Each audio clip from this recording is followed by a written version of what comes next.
বন্ধুরা চলো প্রথমে ভিডিওটা দেখি, তারপরে ফানি কমেন্টস পড়া হবে।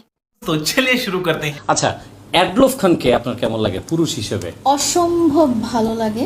পুরুষ হিসেবে অত্যন্ত সুপুরুষ মনে হয়। বাংলাদেশের সবচেয়ে সুদর্শন পুরুষ হিসেবে ট্রল করা হচ্ছে, এটা ট্রল করা উচিত না।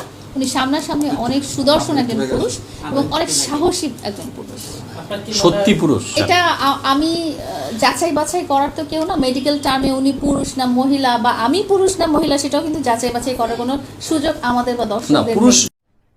अरे कहना क्या चाहते हो? तो चलिए शुरू करते हैं। তুমি পুরুষ না মহিলা সেইটা তো মামুন ভাই জানে। समझ रहे हो समझ रहे हो ना। সুদর্শন পুরুষ ইনি। লাইলার সাথে এনার পরিচয় করিয়ে দিয়েন। बड़ा हरामी हो बेटा। তার সাথে এডলফ খানের মিল আছে, দুজনেই মেকআপ সুন্দরী। মেশিন ছাড়া পুরুষ।